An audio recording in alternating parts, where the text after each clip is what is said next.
What up, what up? All right. It's Kevin Garcia, a.k.a. the Puerto Rican Kid KG. This is Fight Hype. I don't even need to introduce this guy. You see the shine, you seen the fight last week, and we got a lot of questions, so we're going to get right into it. I mean, the first one, it's been a week. It's been a couple weeks. How you feel, man? I'm feeling amazing, man. You know, I'm here at the Garden. You know, I'm in my whole time in New York. Just now, we just left Puerto Rico probably like less than 24 hours We ago. seen you running out there.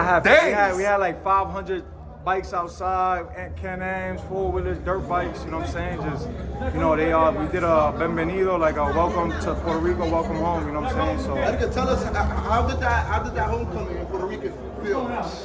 They were talking about it was like something like what Tito did. Like it was like the same thing, the same energy. You know, I had 500 bikes outside, like we stopped at the T-Mobile district and it was just something amazing, man. Like people, you don't understand, like that type of love was different. You know, y'all could see the videos on Instagram. It was just different, you know what I'm saying? It looked like 2 weeks ago, you're part of the biggest fight of the year, Mexican Independence Day weekend, Puerto Rico versus Mexico. What was that experience like? It was amazing. You know, I took it step by step. You know, I put God first before anything in this journey, you know what I'm saying? Because I knew I was going up against a tough competitor, you know, a legend. But not only that, I was going up against the world. You know, it wasn't just Canelo I was fighting. You know, I was fighting the media. I was fighting the haters. I was fighting a lot of things, you know, and the build-up for that fight was intense, you know. So, and then another thing too, you know, I wasn't, you know, I felt alone over there, you know, like in Mexico. You know, there was a lot of Mexicans. You know, there was a lot of boos. You know, I never got booed in my life.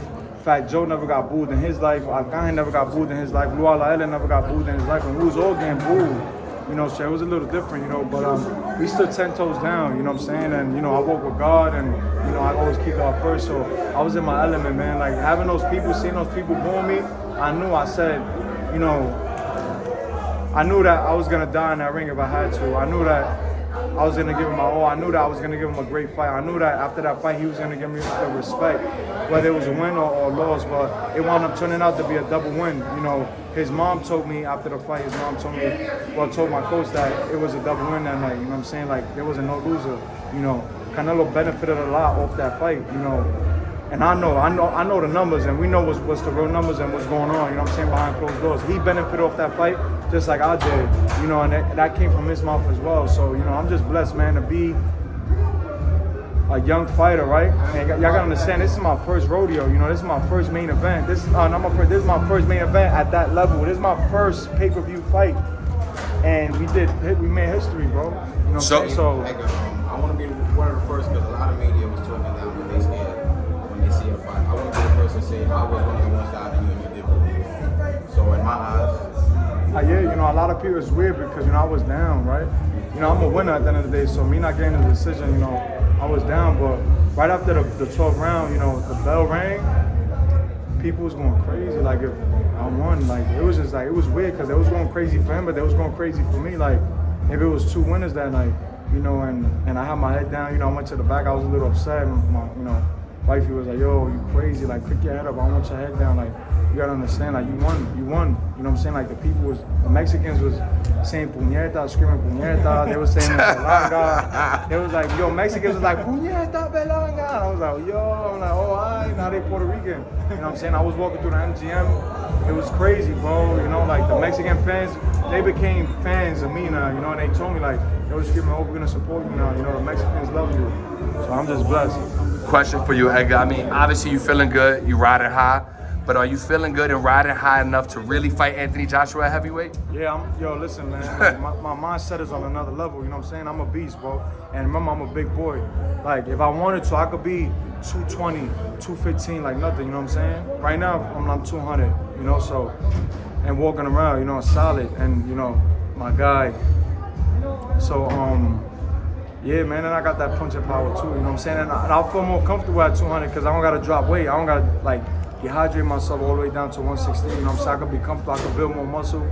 And I'm big, you know? He's not that big, he's probably about like 6'5", I'm 6'2", so it's right there. But at 168, there's so many great fights for you now. But before I even try to go up or anything, I got to conquer the 168 division. Who's next at 168? You got Plant, Mugia. Everybody wants more. People like the Plant fight because he talking mad shit, but in reality, the fight that's gonna sell is the Munguia fight. You know, you got another Mexican Puerto Rico rivalry. Run it back. You know, I'm trying to do that. I'm trying to make that happen next year, probably middle of next year, late next year in the Garden. I want to do it here. So we can make New that York, happen. we get that in the Garden. Yeah, we need that in the Garden for sure, 100%. One other person talking shit, because you were just talking about talking shit. You and Tank been going back and forth the last couple of days online. Can you just talk about what's going on there? Yeah, he a bitch. He's a bitch. He's a hater, and he's a diva. He look like a dyke. The kid, he just always want to just keep talking, and he think, I don't know, like the girls he be having in his Insta, his little fake Instagram that he got, he was talking mad shit about me on some hating stuff, you know what I'm saying? So he's a hater, and you know what I'm saying? And he's just hating, and every time Why, people though? telling me, because he's always looking for something to build up his fight. Just like every time he got a fight, he want to call out. Every time he got a fight, he want to call out. He wanting him to start controversy with Floyd Mayweather so he could get his pay-per-views and all his ticket sales going, you know what I'm saying? He's a clown, though, and I don't fuck with him. They less. And he not allowed in Puerto Rico either.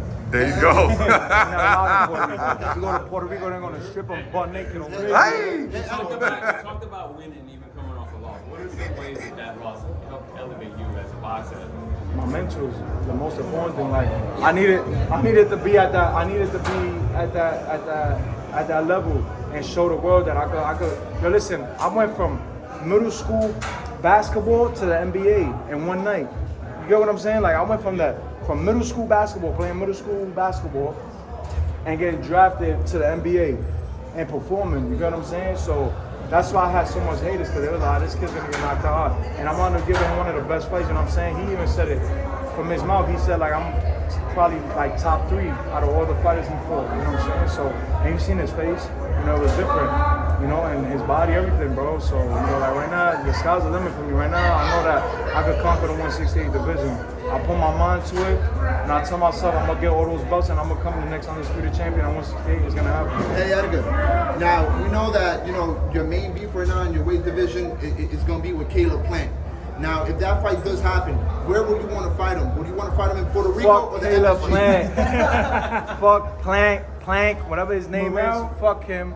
Morrell, fuck Morrell too. Munguia, Fuck everybody him. can get Pop, him. he's Now, broke. Munguia's the one that he Nah, wants. Munguia's the guy. Munguia's the guy in Charlo too. Like Now, fucking Jamal. He's So gonna if, be if, so if you could get a Munguia fight or a Charlo fight, would you want to take this to Puerto Rico? Would you want to keep it in Listen, New York? listen, I'm the cash We wanna cow know, now, you hear baby. me? I'm the Yeah. cash cow now, you hear me? And Plant know it, 'cause he said it. He said Edgar's the only guy right now at 168 that we can fight, that we can make the bag. So I'm the bag, man. You hear me? And I'm the next pay-per-view. Last question. Oh, go ahead, Johnny. Johnny Boy Boxing, yo, first I want to tell you, all the Puerto Ricans, fellow Boricua, we proud of you. Bushwick, Brooklyn, that's our neighborhood, we proud of you. Where do you, I know you're good friends with Tracy Morgan. Did he give you any like, words after the fight to encourage you? Yeah, Fat I mean, Joe? Fat Joe, all of them, you know what I'm saying? All my the celebrity friends, you know what I'm saying? But Joe, Tracy, they're family. Like, those are my real brothers. Like, that's family. It's not no like fake shit. You know what I'm saying? Like, it was a real, like his daughter, their daughters, their wives and stuff is like family. You know what I'm saying? And they the best, bro. You know what I'm saying? Like, we legendary, man. And that's it. One word for Canelo. Anything you got to say? You'd like to get that rematch a year from now, 2 years from now? No, Would you like sure, to yeah, for get sure. I would love to seasoned? get a rematch. Yeah. I think you did Canelo's a hell of a job. legend, man. Yeah. Canelo's a legend, man. I got a lot of respect for him. I always had a lot of respect for him. Obviously, it's just a build-up for a fight. That we gotta sell a fight. At the end of the day, it's wartime. Like I said before, But Canelo's a legendary fighter, man. He's gonna go down as one of the greatest for sure. One last thing. If you